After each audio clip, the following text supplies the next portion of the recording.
বিশেষ অনুরোধ, আমাদের চ্যানেল ব্ল্যাক ইনভেনশন মুভিজকে সাবস্ক্রাইব করুন, কারণ আপনাদের সহযোগিতা এবং ভালোবাসা আমাদের জন্য একান্তই কাম্য।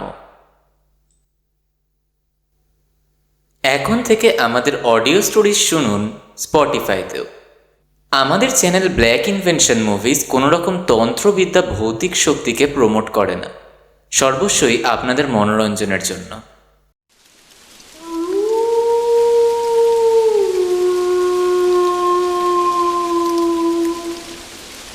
Black Invention.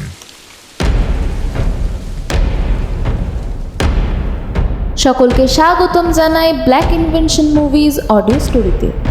আজকের গল্প টিএম অরিজিনালস প্রেজেন্ট বিভূতিভূষণ বন্দ্যোপাধ্যায়ের লিখিত ভূত।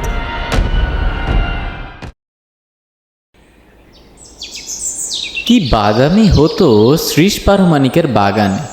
রাস্তার ধারেই বড় বাগানটা, অনেক দিনের প্রাচীন গাছপালায় ভর্তি, নিবিড় অন্ধকার বাগানের মধ্যে, তাও আবার দিনের বেলাতেই। একটু দূরে আমাদের উচ্চ প্রাইমারি পাঠশালা, রাখাল মাস্টারের স্কুল।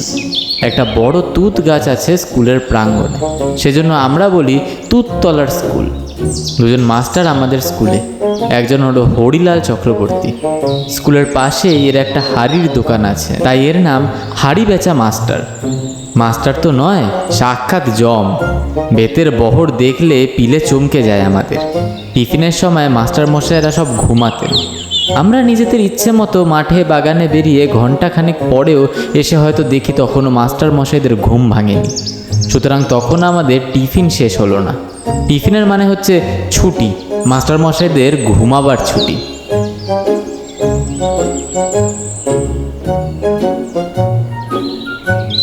সেদিনও কিন্তু ঠিক এমনটাই হলো। রেল লাইন আমাদের স্কুল থেকে অনেকটাই দূরে। আমরা মাতলার পুল বেরিয়ে এলাম, রেল লাইন বেরিয়ে এলাম। ঘণ্টাখানেক পরে এসেও দেখি এখনও হাড়ি বেচা মাস্টারেরা নাক ডাকছে। নারায়ণ বলে উঠল, ওরে চুপ চুপ চেঁচাসনি, চল ততক্ষণ পারমাণিকদের বাগানে বাদাম খেয়ে আসি। আমাদের দলের সবাই মত দিল। আমি বললাম, বাদাম পাড়া আবার সোজা কথা নাকি? হ্যাঁ, তলায় কত পড়ে থাকে এ সময়। তাহলে চল দেখি।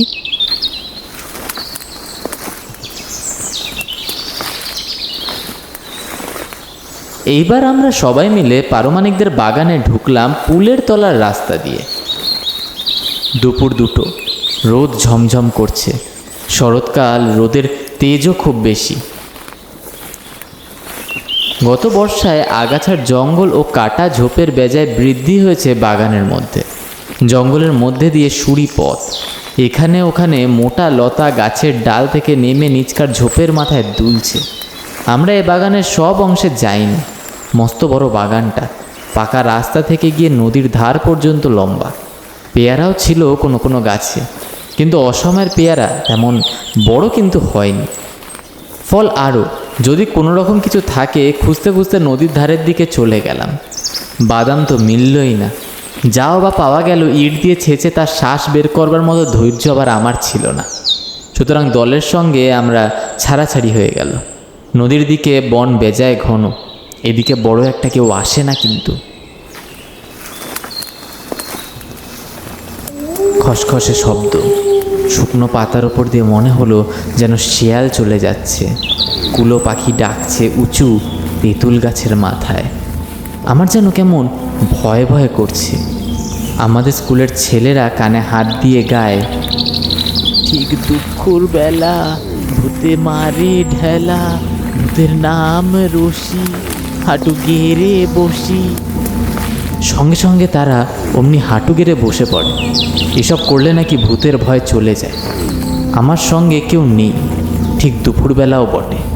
মন্তরটা মুখে আউড়ে হাঁটু ঘেরে বসবো, কিন্তু ভূতের নাম রশি হলো কেন? হয়তো শ্যামাও হতে পারত, কালোও হতে পারত।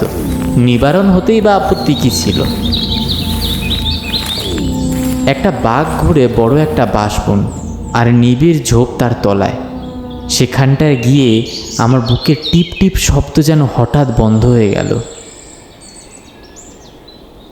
একটা আমড়া গাছের তলায় ঘন ঝোপের মধ্যে আমড়া গাছের গুড়ি ঠেসে দিয়ে বসে আছে বড় বাঘদিনী। ভালো করে উকি মেরে দেখলাম, হ্যাঁ ঠিক বড় বাঘদিনী বটে। সর্বনাশ, সে তো মরে গিয়েছে। 12 বাঘদিনীর বাড়ি আমাদের গায়ের গোসাই পাড়ায়। অশোকতলার মাঠে একখানা দোতলা কুড়ো ঘরে সে থাকতো, কেউ ছিল না তার। পালমশাইয়ের বাড়ি ঝিঘিরি করতো, অনেক দিন থাকতো। তারপর তার জ্বর হয়, এই পর্যন্তই জানি। অনেক দিন তাকে আর দেখা যায় না। মাস 2 আগের কথা।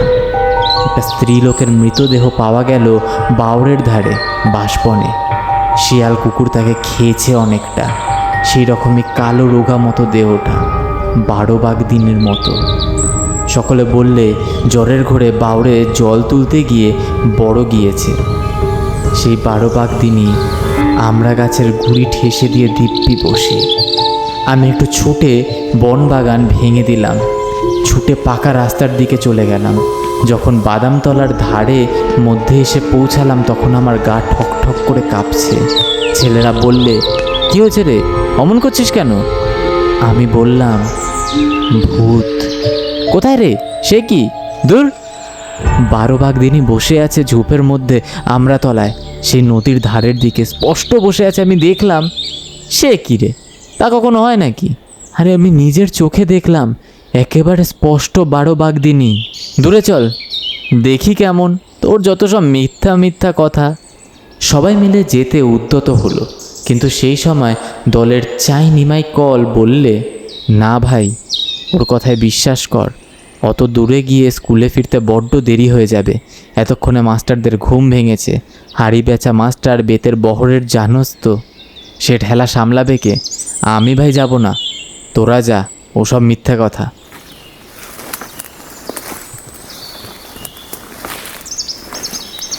ছেলের দলের কৌতূহল মিটে গেল। হাড়ি বেচা মাস্টারের বেতর বহর স্মরণ করে একে একে সবাই স্কুলের দিকে চলল। আমিও চললাম। আমরা গিয়ে দেখি মাস্টার মশাইদের ঘুম খানিক আগেই ভেঙেছে। ওদের গতিক দেখে মনে হলো হাড়িবেচা মাস্টার আমাদের শূন্য ক্লাসরুমের সামনে অধীরভাবে পায়চারি করছিলেন। আমাদের আসতে দেখে বলে উঠলেন, এই যে খেলা ভাঙলো। আমরাও বলতে পারতাম, আপনার ঘুম ভাঙলো, কিন্তু সে কথা বলে কে? তার ক্রুদ্ধ দৃষ্টির সামনে আমরা তখন সবাই এতটুকু হয়ে গিয়েছি। ক্লাসে ঢুকেই তিনি হাঁকলেন, রত্না, অর্থাৎ আমি। এগিয়ে গেলাম। কোথায় থাকা হয়েছিল? আমি তখন নবমীর পাঠার মতো জড়সড় হয়ে কাঁপছি। এদিকে 12 বাঘদিনী, ওদিকে হাড়ি বেচা মাস্টার। আমার অবস্থা অতীব শোচনীয় হয়ে উঠেছে, কিন্তু শেষ অস্ত্র ছিল আমার হাতে। তা ত্যাগ করলাম। বললাম, পণ্ডিত মশাই, দেরি হয়ে গেল কেন ওরা জানে। এইসব পারমাণিকের বাগানে বাদাম কুড়োতে গিয়ে ভূত দেখেছিলাম, তাই। হাড়ি বেচা মাস্টারের মুখে অবিশ্বাস ও আতঙ্ক যুগপৎ করে ফুটে উঠল। তিনি বললেন, ভূত? ভূত কি করে? আগে ভূত, সে যারা। বুঝলাম, বাদর। কোথায় ভূত? কীরকম ভূত? সবিস্তরে বললাম। আমার সঙ্গীরা আমায় সমর্থন করলে। আমায় কীরকম হাঁপাতে হাঁপাতে আসতে দেখেছিল, সে বললেও কথা। হাড়ি বেচা মাস্টার ডেকে বললেন, শুনছেন দাদা? রাখাল মাস্টার তামাক খাওয়ার জোগাড় করছিলেন। তিনি বলে উঠলেন, কি? ওই কি বলে শুনুন, রত্না নাকি এখনই ভূত দেখে এসেছে, সব পারমাণিকের বাগানে। সর্বপারমাণবিক কে? আরে ওই শ্রীশ পারমাণিকের বাবার নাম, ওদেরই বাগান। আবার বর্ণনা করি সবিস্তরে। রাখাল মাস্টার গোড়া ব্রাহ্মণ, হাঁচি, টিকটিকি, জল পড়া, তেল পড়া সব বিশ্বাস করতেন। গম্ভীরভাবে ঘাড় নেড়ে বললেন, ও তা কিচ্ছু হবে না, অপঘাত মৃত্যু গতি হয়নি। হাড়ি বেচা মাস্টার আবার একটু নাস্তিক প্রকৃতির লোক। অবিশ্বাসের সুর তখনও তার কথার মধ্যে থেকে দূর হয়নি। তিনি বললেন, কিন্তু দাদা, এই দুপুরবেলা ভূত থাকবে বাগানে বসে গাছের গুড়ি ঠেসে দিয়ে? তাতে কি, তা থাকবে না? ভূত এমন কিছু লেখাপড়া করে দিয়েছে নাকি? তোমাদের আবার যত সব ইয়ে। আচ্ছা চলুন গিয়ে দেখে আসি। ছেলেরা সবাই সমস্বরে চিৎকার করে সমর্থন করলে। রাখাল মাস্টার বললেন, হ্যাঁ, যত সব ইয়ে। ভূত তোমাদের জন্য সেখানে এখনো বসে আছে কি না? ওরা হলো কি বলে অশরীরী।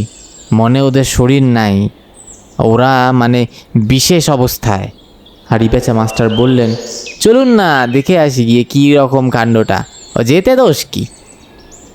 আমরা সকলে তো এই চাই, এরা গেলে এক্ষুনি স্কুলের ছুটি হবে। এখন সেদিকে আমাদের ঝোঁকটা আবার একটু বেশি। যাওয়া হলো সবাই মিলে। হুড়মুড় করে ছেলের পাল চলল মাস্টারদের সঙ্গে। আমি আগে আগে, ওরা আমাদের পেছনে। সেই নিবিড় ঝোপটাতে আমি নিয়ে গেলাম ওদের সকলকে। যে দৃশ্যে চোখ পড়ল তা কখনো ভুলব না। এত বৎসর পরেও সে দৃশ্য আবার যেন চোখের সামনে দেখতে পাই এখনও। সবাই মিলে ঝোপঝোপ ভেঙে সেই আমড়াতলায় গিয়ে পৌঁছালাম।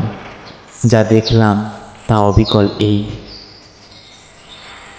আমড়া গাছের তলায় একটা ছেঁড়া অতি মলিন অতি দুর্গন্ধ কাঁথা পাতা, পাশে একটা ভাঁড়ে আধ ভাগটাক জল, একরাশ আমড়ার খোসা ও আটি জড়ো হয়েছে।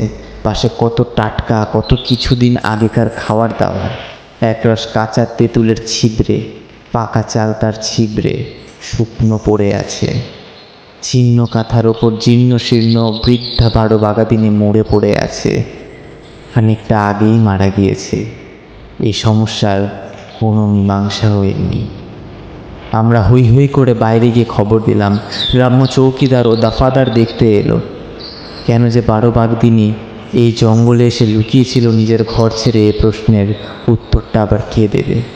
কেউ বললে ওর মাথা হঠাৎ খারাপ হয়ে গিয়েছিল, কেউ বললে ভূতে পেয়েছিল। কিন্তু বারো বাগদিনী মরেছে অনাহারের শীর্ণতায় ও সম্ভবত আশ্বিন কার্তিকের মাসের ম্যালেরিয়ায় ভুগে। কেউ একটু জলও দেয়নি তার মুখে। কেই বা দেবে এ জঙ্গলে? জানতই বা কে? বারো বাগদিনীর এই আত্মগোপনের রহস্য তার সঙ্গেই পড়ে চলে গেল।